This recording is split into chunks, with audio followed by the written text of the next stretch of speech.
Hello, and welcome to another episode of Differences United podcast.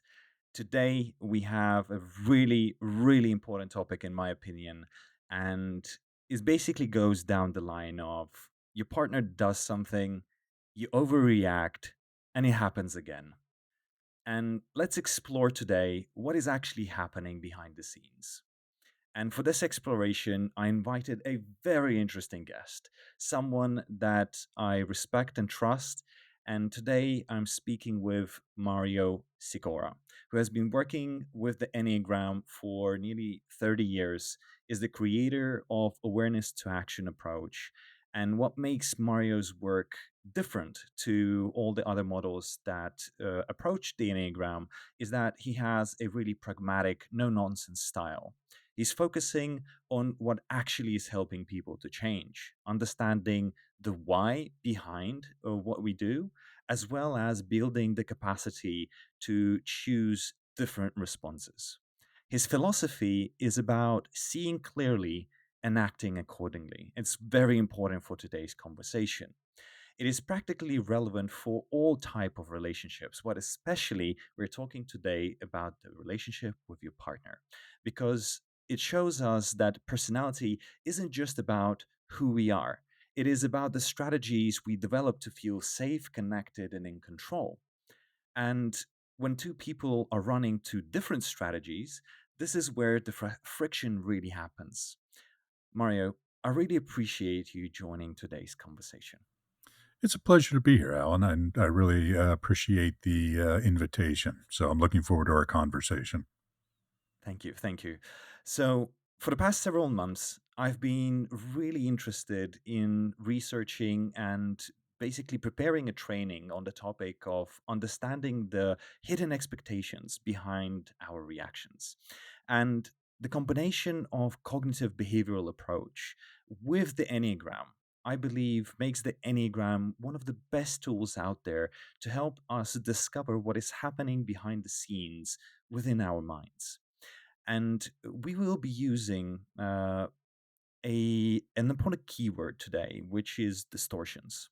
Now, Mario, can you please explain to the listeners from your perspective what is the definition of the word distortions that we will be using today? So I like to think of distortions here as either an ineffective narrative or an ineffective implicit definition. Okay. And what I mean by that, so for me, the Enneagram is all about a strategy, a particular strategy, one of nine that we tend to over rely on, that frames our narratives about things. And, earlier in life, we develop narratives and implicit definitions of what it means to feel a certain way, which is our kind of guiding strategy that either become outdated or were, limited to begin with. And the path to growth is understanding what those distortions are and, correcting or updating our narratives and correcting our definitions. Yeah, I like that. Updating definitions and updating our perception. Mhm. Now, within your philosophy to the Enneagram, you have this idea of striving towards approach, which basically makes the Enneagram really pragmatic, action oriented, and growth centered. So, can you help our listeners to become more aware of these distortions that we carry and what is basically driving our behavior? And to do that, can you please introduce the two dimensions of the Enneagram that you build on, where on one side we have the value of what we're kind of seeking, and how do we pursue it? Can Yeah, you please share with us that sure. frame? So for me, the Enneagram is really, even though it means nine, the word Ennea means nine, and it's typically thought of as a model of nine personality styles. I see it as a model of having actually two dimensions to it. Okay. And like you referred to, the first dimension are what are called instinctual biases. And this is a tendency to prioritize or value one domain of psychobiological needs more than the other two, and the particular pattern in which we tend to prioritize or value those three domains. Okay, we can talk more about that as we go. The other dimension are these nine strategies, right? When I first started working with the Enneagram, in organizations. One of my frustrations was there was no real working definition of what it meant to be a particular type, right? There were lists of adjectives that, were kind of descriptive, but there was no explanatory mechanism. What makes me an eight, for example, a type eight? And so what I eventually settled on as an operating definition is it was a reliance on one of nine adaptive strategies over the other eight. So my general approach to the world, to solving problems, is through striving to feel powerful. Whereas yours, I believe, is a type seven, which is striving to feel excited. So we can look at the same problem, but take a different strategy towards solving it. And that strategy, that desire to feel a certain way, shapes the way we think. It shapes the way we behave. So the Enneagram is fundamentally a way of identifying which needs are most important to us and then what strategy we're going to take in satisfying those needs. Mm.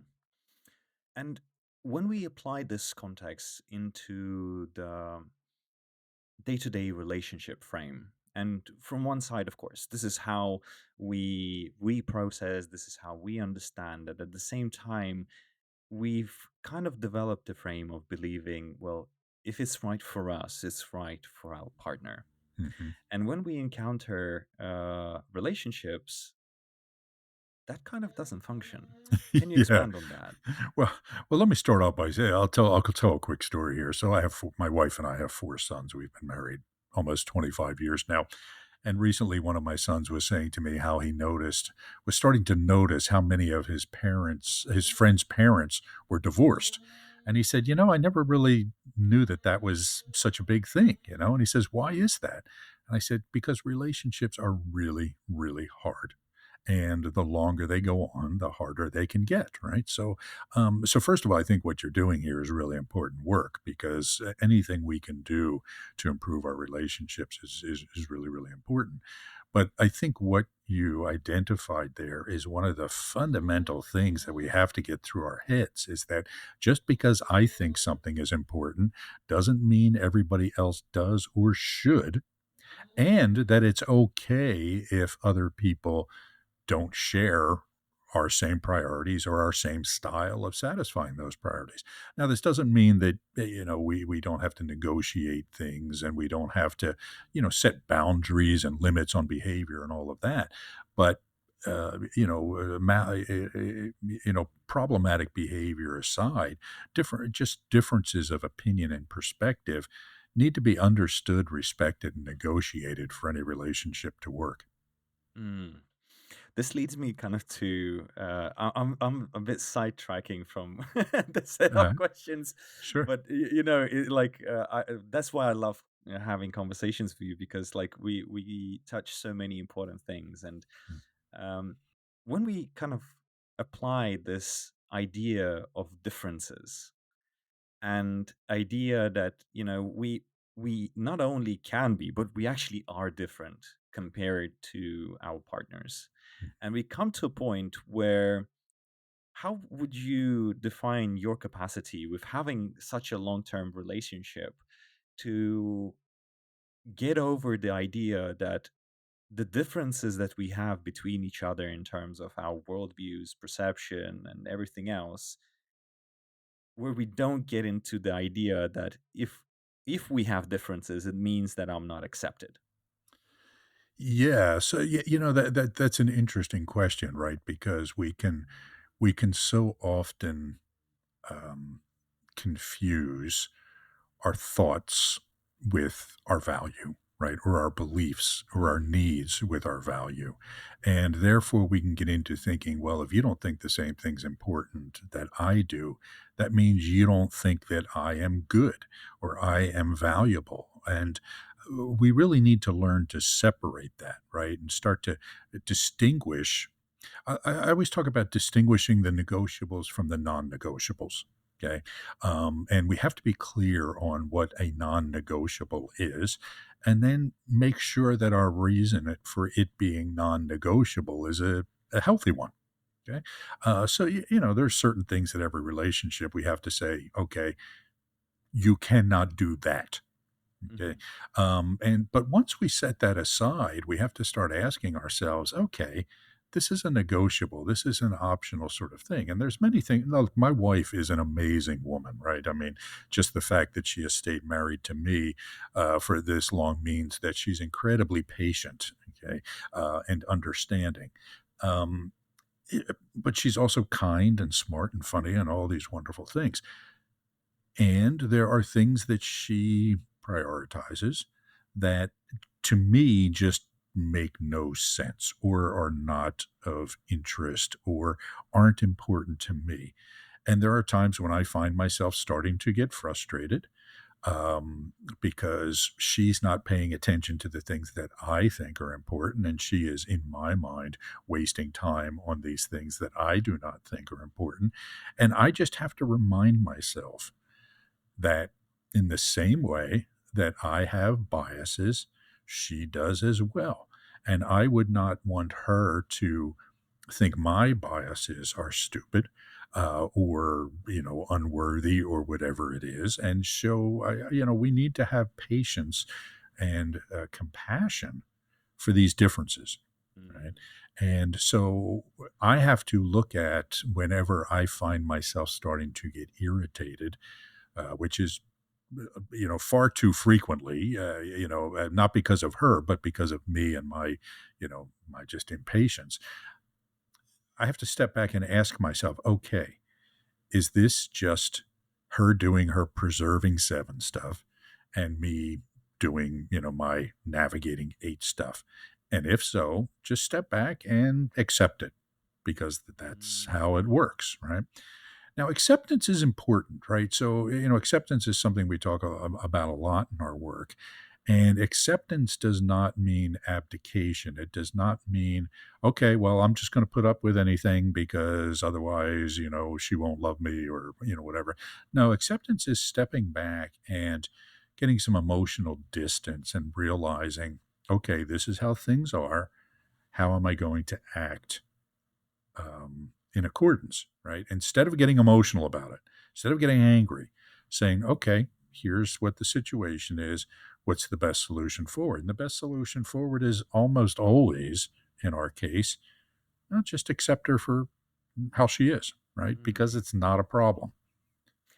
This actually leads naturally into. I also wanted to touch today that I've some time ago I created a checklist, Mm, what I named "How well do I know my partner?"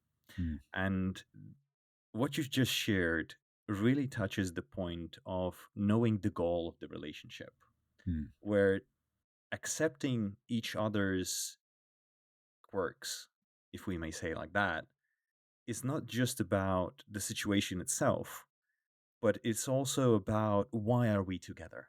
mhm, What brought us to create this union, and what drives us? What is the mission? What is the vision of us being together, and where are we moving towards in the future? Because the moment we have a goal, the situational differences become much easier to navigate and conquer, because they stop being the end all and the reality of that, we generalize as this is the relationship. mhm, So when we remember the goal, we then have the capacity to understand and distance, as you just shared, from the emotional experience of the differences in the moment, to actually accept and remind ourselves that, yeah, this is a moment, not the defining moment. yeah, Thank you for sharing kind of this. mm, This is a really valuable insight in mm, terms of the capacity of reflecting on the ability to accept each other's differences in yeah. that kind of frame. I think if I could Sure, sure. comment on Of what you course. said there, because I think it's great. When I think back to, when my wife and I first got together, we weren't as thoughtful as all that. Why are we together? Where are we going in life? All that sort of stuff. And an important thing to understand about relationships is that vision of what the relationship is evolves over time, right? Mm, And so you have to kind of keep in mind what the not only what the other person needs and expects from the relationship and what your shared goals are in the way that you're talking about, but how those things are evolving, right? I mean, we, for example, when we got married, we didn't have children, and we have raised 4 sons since then, and so over the course of that time, what the purpose, quote unquote, of our relationship is has evolved, right? And it's evolving still because as they, get older and start moving out of the house and, things change as well. So I think we have to have that idea of why are we together, but also make sure that it's an evolving conversation as well. That drives us so well into the idea of expectations.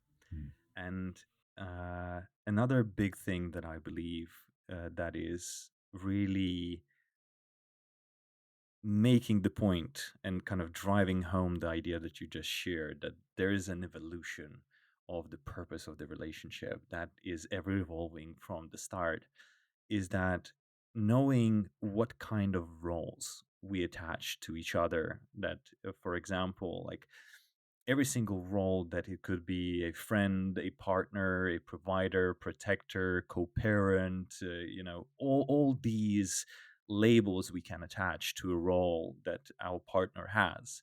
They're always connected to certain musts and shoulds, with which help us make sense of the world, which help us feel safe with our partner, when we know that, okay, if they're coming into our life with this role, this what that role should be like for me to feel confident and safe and so on. And these expectations really create those perspective of the partner should know things, they should respect certain things, they should follow and do and be that. And these expectations, they kind of are building up these strategies of how do we meet the needs of the next step of the relationship that we perceive. And building on the idea is always important for our partner to actually know, to know what sure, we expect and sure. what we bring into the role that we are projecting onto them. Now, as you've mentioned, within the ATA approach, the instinctual biases perspective can be really well applied here. And can you help us better understand what are the differences in expectations that this frame, this perspective, can help us basically make sense of what are we bringing day to day into the relationship? Sure. So the three instinctual biases are a tendency to be biased toward or to differentially prioritize different domains or clusters of psychobiological needs. If we take the first one, which we call preserving, it's all about nesting and nurturing, right? So it's about safety, security, stability, well-being, health, resources, etc. It's about taking care of oneself, taking care of one's environment, taking care of one's the people that we love. It's about structure and process and consistency. The navigating domain, on the other hand, is about orienting to the group. So, whereas the preserving domain is all about making sure that what's happening in the nest is going well, the navigating domain is about understanding what's happening outside of the nest. Okay, so it's about understanding people dynamics and understanding, interpersonal relationships outside of the family, just as much, as inside the family. So it's about issues of trust and reciprocity. It's about status and identity. It's about being part of a community in some way, or at least understanding what the rules and mores of the community are. Then we have the transmitting domain, and the transmitting domain is kind of about attracting and bonding. It's fundamentally a set of behaviors that increase the probability that I will take something of me and put it out into the world, right? Whether it's my genes or my ideas or the things that I create. And so each of us has a specific relationship with each of these domains. One of them is what we call a zone of enthusiasm, meaning it's what I care about the most. For me, that's navigating, but for my wife, it's preserving. Okay.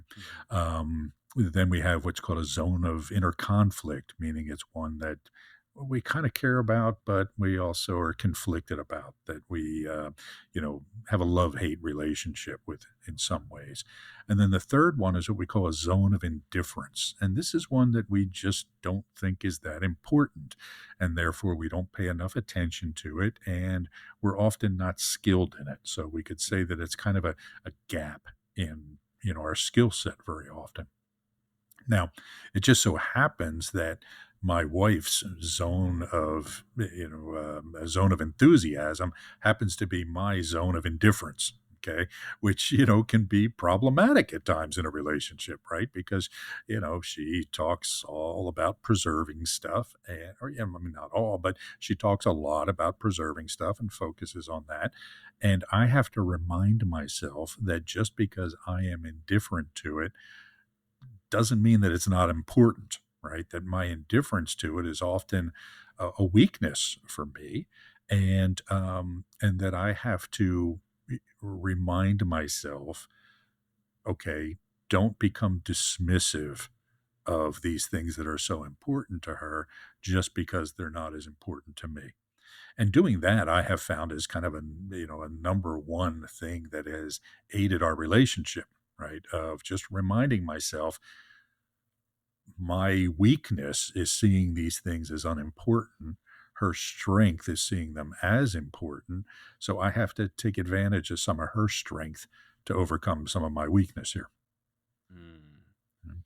That that sounds, very very driving in the connection of becoming more aware of the Yeah. things that we prioritize in terms of our attention. And I really like Gottman's approach to the idea of bids for connection, Mm. where he basically gives an idea that every interaction that we have with our intimate partners or partners in general, it is a certain bid for connection. We want Mm. to get something, to feel something, to experience something. And it can be really destructive, or it can be really adaptive and healthy and really well well received, let's say like that. And I believe that kind of this perspective of having these and understanding these three domains in our lives, where is our zone of enthusiasm and indifference and zone of conflict, plays really nicely into this logic of understanding that our partner will reach out to us with their zone of enthusiasm. Mm. And if it's in our zone of indifference, then it will be really hard to see their bids for connection Yeah. and see their how they're kind of reaching out to us to feel connected, to feel that we are together in this, in this driving relationship in their life. Yeah. And as you've mentioned, recognizing these differences goes a long way. Yeah. Now, Because mhm, indifference toward those bids for mhm, connection feels like rejection. exactly. Right? And so and that's the dilemma. And so there are times when we are reaching out to somebody through our zone of enthusiasm and they just stare at us blankly, it it seems worse than Mm. indifference. It seems like outright hostility. So you're right on, but I think I interrupted you, so go ahead. No, no. I wanted to also ask you about expanding on the zone of inner conflict. Now, Mhm. indifference sounds really logical. Like it's like I don't really pay attention to this, Yeah. and zone of enthusiasm is this is my dominant attention driving perception. Now, zone of inner conflict. What's that about? Yeah, so this one's a little bit tricky, I tend to stay away from causal mechanisms in understanding things, right? I just kind of observe what is happening rather than say, well, it's happening because of this, Hmm. right? And so what we see in the zone of inner conflict is that people seem to be number one, they can have some distortion about it, right? They can see it as something that is almost something one shouldn't do at Mm. times, right? For example, with somebody who's a navigator like me, the zone of inner conflict is in the transmitting domain. And so there's a part of me, I think one of the things that's happening inside of me and other navigators implicitly is thinking that transmitting, it's not a good thing to do, right? Mhm. We shouldn't transmit because if I'm navigating, I want to manage other people's perception of me and give the right impression. And if I get too loose and comfortable with transmitting, I might send the wrong idea, right? I might give the wrong impression, and people will think of me ways that I don't want them to think of me. So, the zone of inner conflict can kind of be like playing with fire sometimes, right? And if I don't do it well, I will get burned. We can also think of it as kind of I used to refer to it as an adolescent territory, meaning that, I spend time on it, but not enough to really get good at it. And so it's kind of like an adolescent learning to drive a car or, learning to date or whatever it is. I really want to do it, but I don't feel good about it. So I draw back at times. I don't feel skilled at it. So I draw back. And so Mhm. this zone of inner conflict can, because of this, this dynamic, we have a love hate relationship with it. When we're in a good, comfortable place, we might lean into it more. But Mhm. then the moment we start to feel stress or discomfort or embarrassment, we step back from it. Mm. Now, if I look at my wife, for example, who's preserving, the zone of inner conflict for preservers is in the navigating domain. So she wants to connect to people, she wants to be out in the world, but there's something also pulling her back to the nest, right? I mean, if navigating is going out into the world and preserving is pulling back to the nest, there's this conflict, right? If I step out, I'm stepping out of the nest. I'm putting out resources. I'm putting out energy that could be better used some other way. But I also know that if I don't connect to people and have relationships, that undermines my safety and security as well. Okay, so preservers have this push pull thing, this love hate with navigating. I know I need to do it. There's a part of me that wants to do it, and there's a part of me that finds it troublesome and difficult and tedious, and I just wanna go back. Mm. I also kind of been thinking about the dynamics of this in the context of my relationship as well, and uh, based kind of on my experience, I'm a navigating seven, and my wife is a transmitting seven. Mm, So I kind of reflect on the social occasions where we are with other people and how the dynamic plays out. And it is just very interesting to see how differently we approach social dynamics mm, in the context of I constantly pay attention to everyone in the room and how people feel, how people experience this whole dynamic, and trying to balance everything out and make sure everyone kind of scared for and these kind of paying attention to everyone. Yeah, I would mhm. broadly Yeah, explain it like yeah, that. And then I always get fascinated when I see that this certain small nuances of what is possible in the group dynamic, my wife just misses. yes, And she focuses so much on herself or the person she's connected with.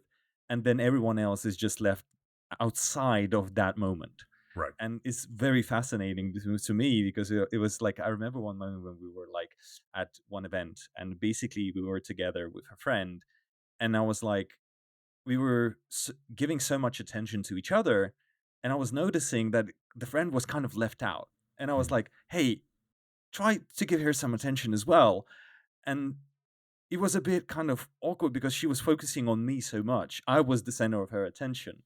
yeah, And this kind of leads me to one more thing that I was like really love to explore is the idea that the dynamic between the navigating and transmitting is that if you have a relationship, then you have to recognize the balance between that if you're navigating you go somewhere into a social context with your partner, you have to make sure that your transmitting partner gets enough attention from you that mm, they feel enough. Mm. Otherwise, you will Mm. have a lot of conflict because Yeah. they will get a sense that you're not with them. You're Right. not giving them enough attention, and they will Right. like there's a lot of conflict there potentially.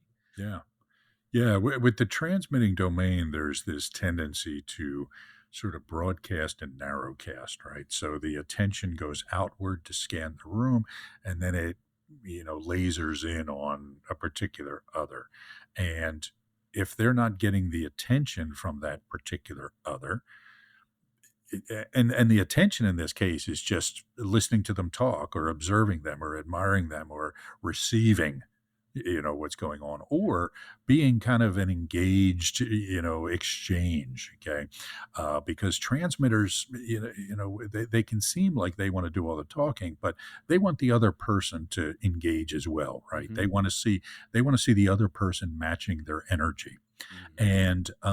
And so it becomes kind of this, you know, um, when you see two transmitters interacting with each other, it can be this, just this cacophony almost of, of expression, and it's joyful for them. And one of the things you'll notice when you talk to one of the transmitters afterwards, they really can't remember any of the details, right? They don't really, they forget the person's name or what their job was or all these other sort of things, but they remember that I had a wonderful time, right? It's just I just enjoyed that conversation so much. So when they're not getting back that attention from others, again, it feels like a rejection, right? Hmm. You're not playing with me, you're not connecting to me, and therefore I am not getting this fundamental thing that I need. So, if we do a quick kind of summary, if we explore the fundamental three biases, the preserving, the navigating, the transmitting, from the context of what is the driving theme that they want to get from the partner, Mm, how would you put that as into kind of yeah. these small summary words?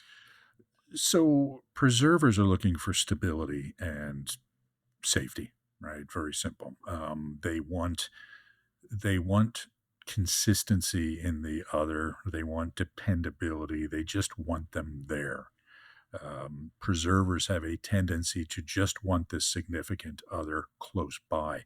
And in a lot of the Enneagram circles, they'll refer to a one-to-one subtype, and, which they'll correlate to either the sexual subtype or what I call the transmitting subtype. But the one-to-one need of the preserver is very different, okay?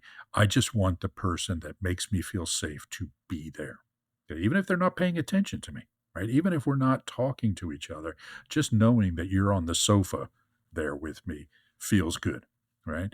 And this is what they want. They want consistency, stability, and security.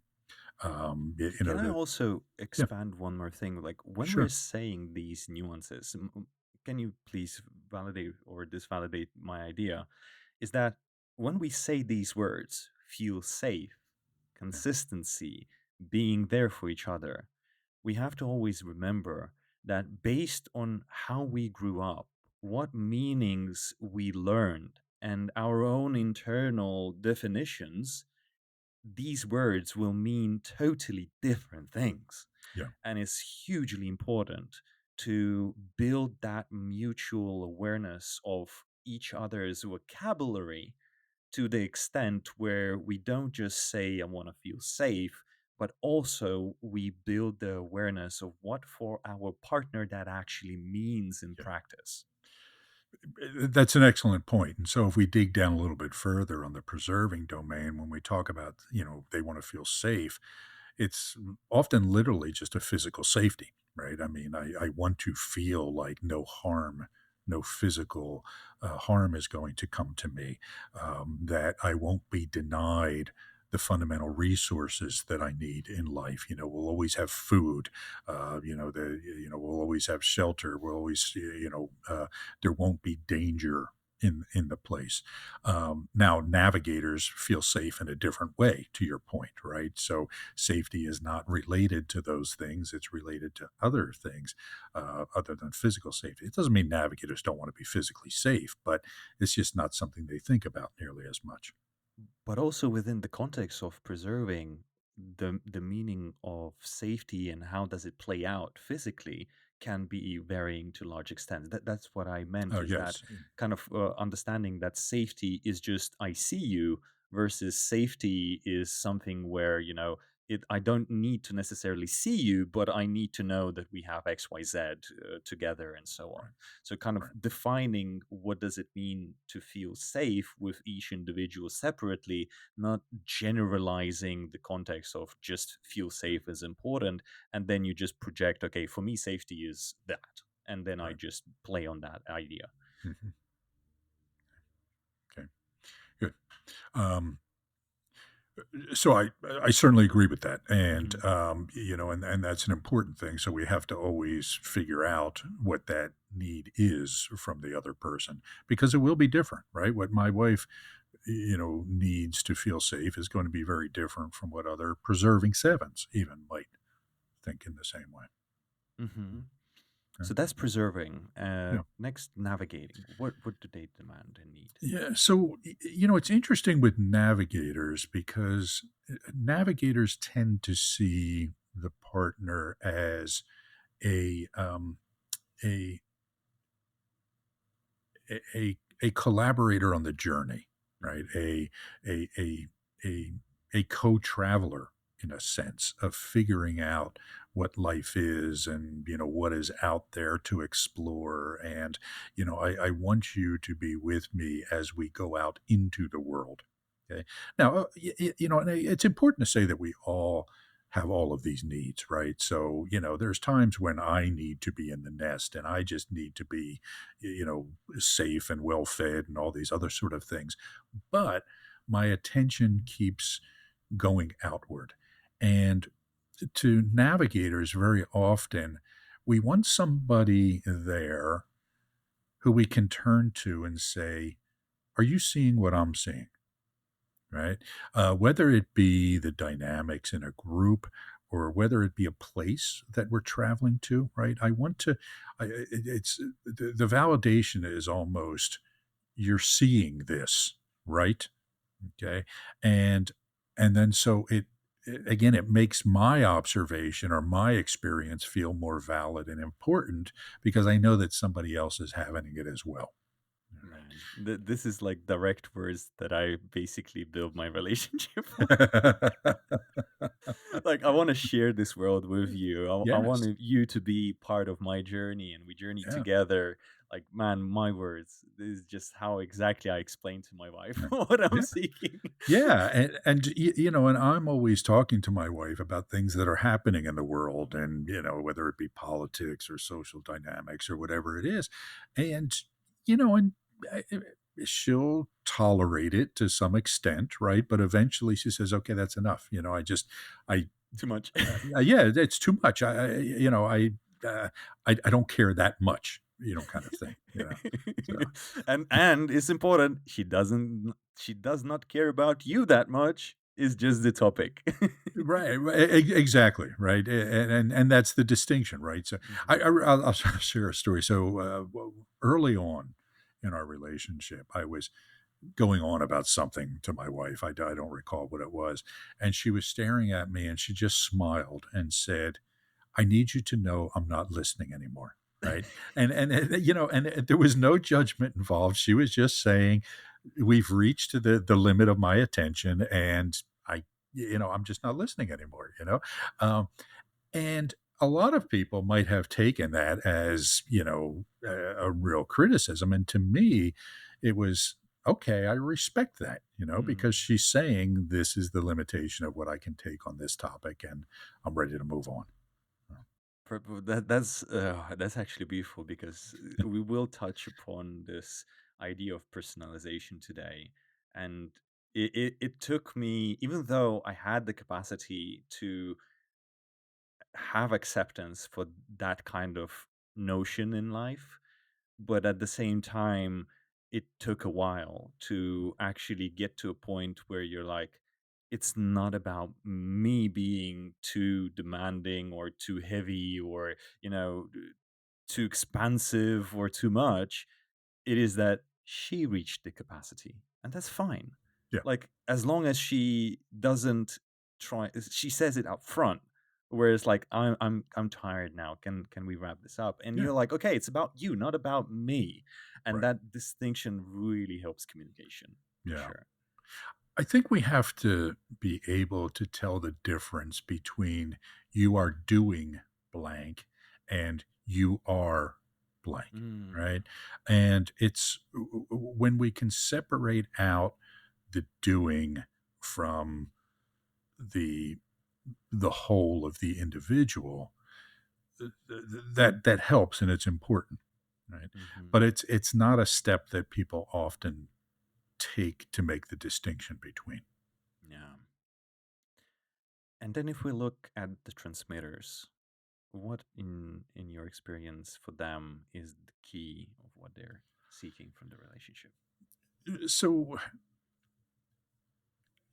I think what transmitters often want in a relationship is a let's see, I want to make sure that I'm clear on the distinction here. So on the one hand, they want an audience, right? And I don't mean that dismissively, right? Yeah, I don't, I don't mean that to be an insult, but they want an audience that's engaged, right? So, and so transmitters, they have this need. There's stuff in me that has to come out, and I need to get it to someone. And so I want you to be receptive of this meanness, right? Of this things that, these things that I have to say, these ideas that I have, whatever it is. I want you to kind of be open armed. And I would love it if you reflect that same energy back on me. Okay. That same focus on me that I am putting out into the world. Okay? Mm, So I think it's that it's and again it will vary, but there's this in a sense this need for intensity that transmitters have, and they're very good. One of the things I find in most transmitters is that they're very good at having on off switches, right? mm. Where it's, when I'm on, it's on all the way.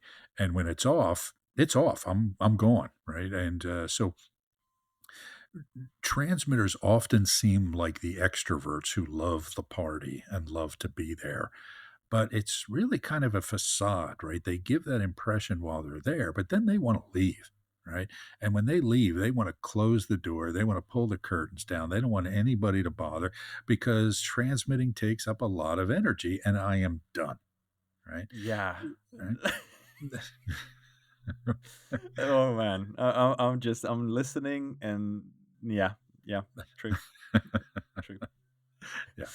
So the transmitter wants somebody who respects that on-off switch.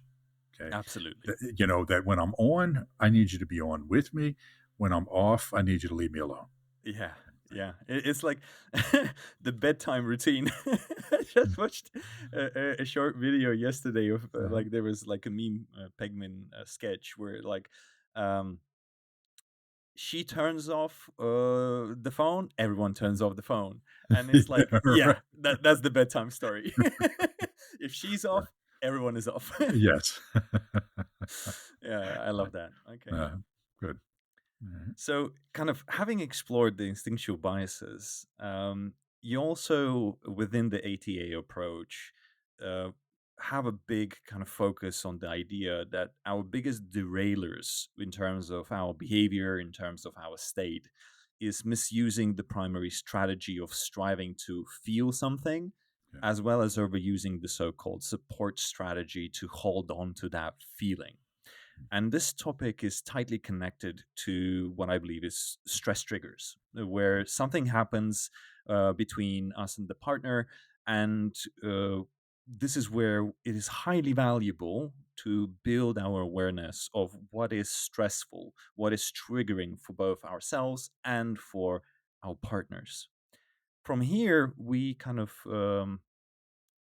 I want to discover together with you of, can you explain the idea of misusing the striving to feel and overusing the support strategy to kind of expand into it in practical relationship terms, so we don't use that terminology, but maybe you could share some relationship experiences where that could happen. Sure. So, at the heart of these Enneagram types are these nine strategies. And while we may use all of them to some extent, one of them becomes our de facto, fallback position. It becomes the default. And it's the one that makes the most sense to us. It's the one that we will naturally rely on. So, for you, striving to feel excited. So, I want to feel this buzz. I want to feel this stimulation. I want to feel the interest of the new. And so I will think in ways that help me get more excitement, right? I'll go exploring more. I'll be curious. I'll read this book and then I'll read another book and then I'll read another book or whatever it is. Um, and what happens is that we develop these implicit narratives about what it means to feel that strategy.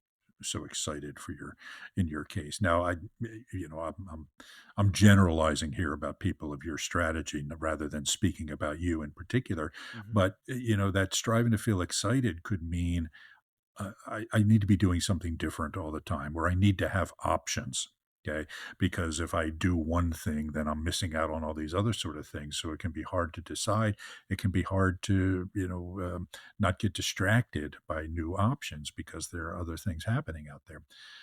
So excitement can mean I'll give a more specific example. I've got a client now that I'm dealing with, and one of the challenges he has is that his agenda is booked completely all the time and overbooked, double booked, triple booked sometimes.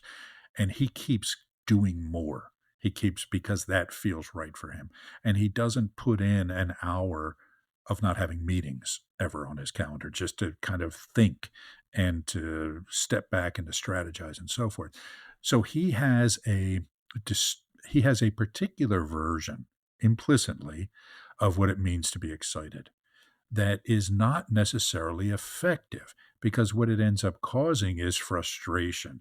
It ends up causing anxiety because there are all these things out there that I'm just not getting done because he's not prioritizing well enough and that sort of thing. So, uh, striving to feel excited can be a very positive thing, right? I mean, we go out and we smell the flowers and, we bring great joy into the world. We see the positive in things if we're a seven, but it can cause us to suffer as well. When I think that the only way to feel this excitement that I need to feel is in some maladaptive way. Okay? So, what growth is all about is recognizing when we have some implicit narrative about our preferred strategy that makes us behave ineffectively. If I use myself as an example, the strategy is striving to feel powerful. Now, powerful can mean anything from empowering others and being gentle and kind so that they can step up and grow, or being domineering and controlling and angry because it helps me get what I want. Now, that latter definition, domineering, controlling, and angry, is the one that I had for much of my life. And I've had to learn that there are other ways to feel powerful that are much more adaptive, that improve relationships rather than damage them. Okay? Mm. So the work for all of us is to just look at, am I doing this thing again? And I like to say that I never surprise my wife. Okay. This doesn't mean that I don't get her flowers sometimes or, that sort of thing, but I rarely show new dysfunction. Okay. Mm. The things that irritate her about me are the things that I've been doing the whole time of our relationship. But what I work at is doing them less frequently and less intensely. Right. So I see it coming more and I catch myself and I say, okay, you're falling into that trap of power means assert and aggress. But power can actually mean be gentle, be kind, be supportive. Okay? And so I need to make that switch into that new definition or that more adaptive definition so that I build the relationship rather than damage it. Hmm. So with each of us, it's this ongoing negotiation with the preferred strategy, okay, Hmm. that we have. It's this ongoing redefining of the preferred strategy. Now, what we know about strategies is that when one is not working, we'll move to another one, right? And the Enneagram is set up in such a way that there's a coherence to the connecting strategies on the diagram. Okay, so the seven, for example, is connected to striving to feel perfect and striving to feel detached. And what the seven can do is, okay, I'm not feeling excited here. This strategy isn't what I'm doing, is not working to make me feel excited. So they will go to this support strategy, which in the case of the seven is striving to feel perfect. And they'll become perfectionistic about things. Right? They'll start to get irritated when other people aren't following the rules or doing what they want them to do or doing things how they want them to do. Because when you are not perfect, you're taking the fun out of things for me. Right? You're making it harder for me to be excited. Or I feel like I have to be people pleasing and, perfect in the way I interact with others, or else they won't like me. And if they don't like me, then I can't be excited because I'm unhappy because I know they don't like me. So there's this dynamic relationship with the strategies at the two connecting points. We use them in an attempt to recapture that preferred strategy, sometimes in adaptive ways and sometimes in maladaptive ways. And again, the trick is always to be able to step back and say, okay, what am I doing right now? What is happening within me? What narrative in my mind is justifying this behavior? How do I change that narrative so I can switch to a new behavior that's more effective? Mm. This is something that I also do a lot with clients where we basically use the cognitive restructuring approach from cognitive behavioral therapy, where Mm-hmm. the foundation lies within the perspective of our automatic reactionary behaviors built upon the sequence of automatic beliefs about what is going on. These beliefs trigger certain experiences, emotions that prepare our body to react. And initially, we drive these reactionary behaviors, which can be partially functional, partially dysfunctional, adaptive, maladaptive. But at the moment where we kind of encounter the idea that something is not working for us, catching the narrative, as you mentioned, catching the story we play in our minds about what does it mean, what is it about, this gets us to a moment of realization, becoming more aware of, giving us the capacity to calibrate. What is this really what's going on? Is Right. this actually about this, or is there an alternative explanation or reality that I'm not seeing from where I'm at? And then when we recognize the alternative perspective narrative, we can drive alternative behaviors that lead us into different results. Yes. And this really nicely gets us into the topic of personalization, knowing the patterns of personalization both for ourselves and our partners. And as we've mentioned just now, it starts from the capacity of ourselves to become aware in the moment. Like, are we making this situation about us? Yes. Are we misperceiving the whole context of what is going on and only looking at it from a frame, especially in relationship? We are talking about relationships with our partner. And when we have a situation with our partner where we feel frustrated, we feel angry, we feel certain negative frame of experience in connection to what is going on, this is especially a great place for us to reflect on, okay, what am I seeing about this situation that is actually I'm perceiving it's only about me. They are doing something to me. It's not that we're both in the same position of we're doing something to them, they're doing something to us, and we're both perceiving it from the perception of personalization. And noticing our own ways and knowing them, can you share with us how can we utilize the instinctual biases we talked about to help us to move beyond this personalization dynamic?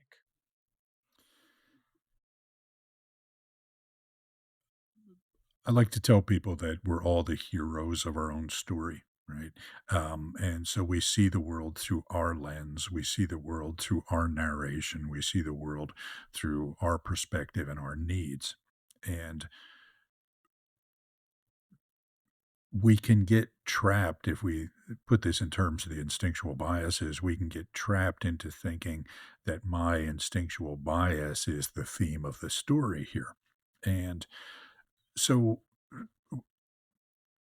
when we understand that we all have these tendencies, we all have these biases, we all tend to get stuck. We can step back and say, okay, in the same way that I get stuck in my stuff, my partner gets stuck in her stuff as well. And so we can just take a step back and say, okay, let's look at this objectively. Let's look at, is this really a preserving need, a navigating need, a transmitting need, something like that? And for me, the secret question is, what if I'm wrong? Right? That we just need to keep asking ourselves, right? Because we all, again, we come at things in a knee jerk response as you did it, not me. Okay? And when we learn that, again, we're all biased and we all fall into these patterns, it frees us to say, okay, maybe it was me this time. Right. And so, or maybe it's neither of us, but it's just this thing that's happening. So let's stop making it about me. Let's stop making it about you. And let's look at it for what it is. So, but this is the hard thing, right? I mean, this is the hard thing about relationships because the knee jerk, we are wired to see the world through the lens of our own self interest. Um, and it takes work and practice to be able to step back and say, you know what, we're all bringing a ton of baggage to every interaction we have, to every um, engagement we have. And I have just as much baggage as everybody else does. Hmm. So let me just try and put that all down for a moment, see where I tend to get fixated in things, and take a more open minded approach. Hmm. When we look at this open mindedness and having the capacity to become more aware of our emotions and our way of experiencing these biases, what would you, from your experience, recommend to look at potentially for people of each dominating bias in the context of what they usually experience when things don't work out in how they are desiring it to be, in combination between kind of their driving strategy and plus their instinctual bias together? So, for example, as you've mentioned, as a navigating eight, what would you say for people that are navigating eights? How do you experience falling into these strategies from a maladaptive perspective? And what do you catch in the moment for yourself to become more aware of it and redirect? What could be the dominating themes there? The key theme for the eight is that they're striving to feel powerful and they tend to see the world in terms of battle, Mm, right? And so when they start to feel stress, it it's time to tighten the helmet and go to war, right? Instead of just kind of taking a step back. When I'm working with eights, I talk to them about three ideas: mercy, grace, and magnanimity. Okay. Mercy is forgiving people who have, offended you in some way. Right. If we think of mercy from a theological perspective or a philosophical perspective, you did do something wrong, but I'm not going to punish you for it. Okay. Um, Grace, on the other hand, is the gift that's undeserved. So it's recognizing that, okay, let me be gracious here. Let me take the first step in healing something.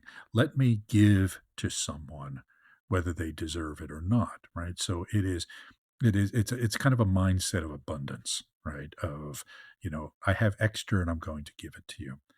Magnanimity is, we think of a king, the righteous king who looks out over everyone, looks out over the whole domain and takes responsibility for its well-being, not for dominating it, but it's my role to make sure that I'm contributing to the well-being of all within my domain. And and this is the step that eights need to take in relationships, right? That it's not a battle. It's not a fight over resources. It's not a fight over dominance, but um, it is a co-creation in a sense. And I am going to take the step to do extra, to add surplus value in a sense, Mm. which means I'm going to give more than I take because I can.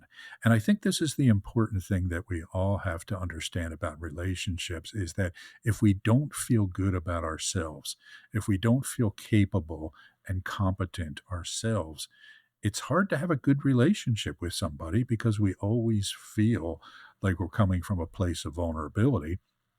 And when we come from a place of vulnerability or implied or perceived vulnerability, then defensiveness is, the logical recourse. Okay. So, key thing for every relationship, work on yourself first, right? Become healthy yourself first, become strong and capable yourself first. And then you can be loving and kind without feeling threatened by it at the same time. Beautiful. I absolutely share and support this perspective because every time I encounter any situation, be it work related relationship, be it a dynamic between the manager and the employee, be it an intimate relationship with the partner, everywhere it is always about what did I perceive here and what do I make out of this all. And then the moment we recognize that we play a role, we play a part, we recognize where can we impact the whole dynamic just from the foundation of our own action, our own perception and different action taking.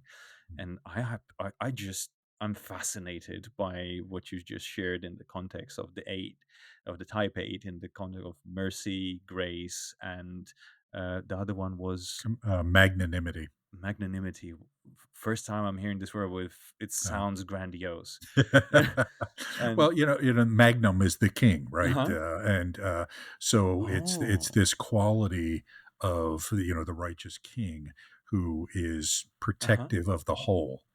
Yeah. Okay, yeah, And driving from these places of self-perception of what you are capable of adding, and as you said, co-creating and adding surplus value just because you can, yes, not because of the game of right, wrong, good, bad, or who did what, but just for the sake of developing and building the relationship, driving from the place of I have it in me, I yes, can do this, and it will serve me good in the future. And therefore, I execute and I do what I believe would drive the best results.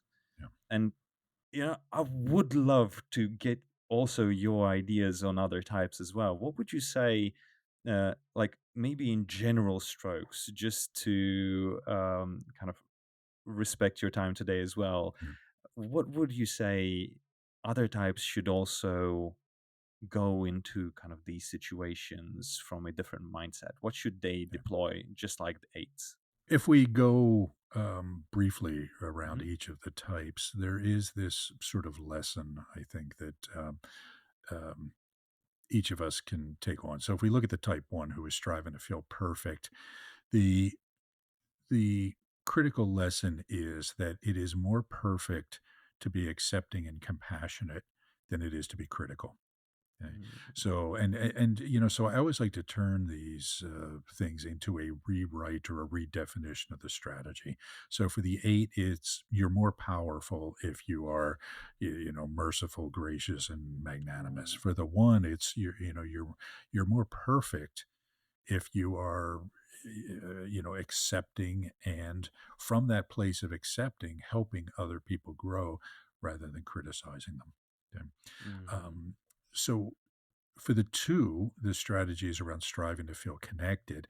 And ironically, the big lesson for twos is that, I always tell twos that good walls make good neighbors, right?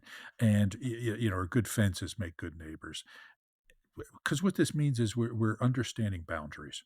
We're understanding where the line is between people. And it's not to exclude or separate, but it's to create a harmonious relationship. So for the two, instead of invading the space of the other, they know, okay, well, here's the property line, right? Here is the boundary. I'm not going to go beyond that unless invited in. And I am not just going to necessarily allow others to violate my space and my energy at the same time. So relationships improve, connection improves with the establishment of boundaries. mhm, Okay. For the three who's striving to feel outstanding, very often being outstanding involves relaxing a little bit, taking a step back and not expecting so much. Okay. Because this intensity for achievement, accomplishment, and activity can undermine a relationship, and it's not an outstanding relationship if the partner is feeling left behind in all the things that the three is trying to do. Well, that's again, that's not an effective relationship. So sometimes less is more in a relationship. For the four who's striving to feel unique, the lesson is that we can create something unique together. Okay. Instead of me feeling like I have to be so focused on my uniqueness and what matters to me and what I am experiencing here, let me expand this definition of me out to include the other in a way. And then, okay, what what is special about us? And how can we leverage that? And how can we grow that? And how can we embrace that instead of me always thinking, you know what, you're stripping me of my uniqueness through, these expectations you have. mhm, Fives are striving to feel detached. And so often what they do is they push the other out or they attempt to push the other out. What that means is it creates frustration and anger and resentment in the other. And knowing that the other is feeling frustrated and angry and, unsatisfied creates it it means that they're always on the five's mind, right? You're kind of banging on me. You're wanting more, and I'm feeling more and more oppressed, right? Because of your desire for more. So let me take a little bit of time and connect so that I can give you what you need, and then you won't bother me so much, right? It's kind of that thing, right? So if I just come out and spend some time with you, right, you won't always be banging on my door. There's the okay, lesson for fives. Sixes is around security. It's interesting. The challenge that sixes often have is they depend on the other for their feeling of security in whatever form that takes, instead of building up their own capacity for feeling secure, so that again the relationship becomes one of equality, right? We're both coming at this from a position of stability instead of me putting this pressure on you to always make me feel okay. I'll take on the responsibility of feeling okay myself sometimes. Doesn't mean I still don't need it from mhm. others, but it just, reduces the burden So on the other. sharing the burden of Yeah, responsibility. sharing the burden. Mhm, Absolutely right. mhm, For the seven, striving to feel excited. So it's interesting when it comes to the relationship element of this. We always talk with sevens about savoring, okay, about taking a moment to taste life, to and not to gobble it down, right? Not to shove it, not to try and eat the whole buffet, but to take one dish and really experience that, okay? And then move on to the next dish if I'm not satisfied and so forth, okay? But the 7 feels like I have to have some of everything, and so often they feel like I got none of anything. The Buddhists have the hungry ghost, right? Which is this demon with this huge belly and this long thin neck and this big giant head and this big mouth, and it's hungry all the time and it keeps feeding, throwing food down, but it can't get through the neck fast enough to satisfy it. So more and more goes in, but it's ultimately unsatisfying. Sevens need to say, okay, let me take a breath, let me slow down, let me savor for just a moment. If I can savor something for 20 seconds, work to make it 30 seconds. Just these little incremental changes are what happen. Hmm. With the 9, the key thing is to remember my needs are important too. Not more important, but equally important. Because what the 9 does is they tend to downplay their own needs, because if I assert what I need, I will drive you away. You will not love me. You will think I'm being selfish. And the reality is that usually the partner of the 9 wants them to assert what they want, right? Tell me what you want. Tell me what you need genuinely, because I know that when you don't get it, you start to spiral a little bit. So I need to know what it is so that you don't do that spiral and that you get what you deserve. Okay? So for the 9, it's this is what I want. They have to be willing to say, this is what I want. And that doesn't mean I'm taking from you. Okay. It just Hmm. means that I need for me. So Got that's you. a quick, Yeah, quick a tidbits nice for all the time. overview. It definitely drives home the awareness of unaware patterns. And one thing that I want to share with listeners, like everything that we're kind of generalizing at this point of time, is for the sake of driving awareness to the conscious patterns of behavior, not something that we do consciously and we desire and we kind of live by that. It's more of how we live on autopilot, how we live just because life is like that for us at this point of time. But the more aware we become, the more we develop, the more we grow as individuals, the more we expand our capacity of behavior, of choices, of reactions, and collaboration with other people, being capable of being more than that limiting strategy. Would Yeah. you agree with that? Yeah, absolutely. What I just went through were very specific tips, but the reality is that growth in life is an ongoing negotiation with our strategy and our instinctual bias and whatever else issues there are that we're wrestling with. So it's this constant observation of, how is my instinctual bias getting me into trouble today?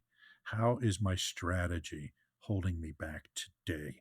And so we think of if we think of the work as a continual rewriting of the narratives, it's like a book that doesn't end, right? It's like we're continually authoring this volume of, oh, that's a new thing, but it's still tied to this other thing. Okay. Hmm. And so let me look at it this way, and let me make this tweak. Let me make this edit to the narrative. Let me make, this addition, whatever it is. So it's an ongoing. The beauty of the Enneagram is that it points us in the main direction. Okay. Hmm. Doesn't address everything. You're really good at bringing in lots of different ideas and lots of different tools to the Enneagram, which, or to your work. The Enneagram is just a piece of it. And that's how we should think of it. For me, that's just my starting point. I start with the Hmm. Enneagram and then, okay, this shows us something. What tools do we need to fix it? Yeah, to become more aware of what's standing Yeah. in our way of being a more awesome human being capable of being more than just these Yeah, autopilot decision making exactly. actions. Exactly. So, Mario, thank you so much for your time today and sharing your knowledge. All the links to Mario's resources you will be able to find in the description of this episode. And is there any final words, Mario, that you would like to share with our listeners today? Well, first of all, thank you, Alan. I always enjoy speaking with you, and this was a great conversation. And I wish you lots of success on your project here. As far as me, people can find me online, Mario Sikora, Sikora, and we do have a certification program for people who are interested in using the Enneagram in their work. You can find out more about that at atacertification.com. And if you want to know more about our approach to the Enneagram in general, awareness2action.com is our website, and there are lots of free resources there for people. Perfect. Thank you, Mario. And it's always a pleasure to have you on as a guest. And I wish you a great day. You too. So long.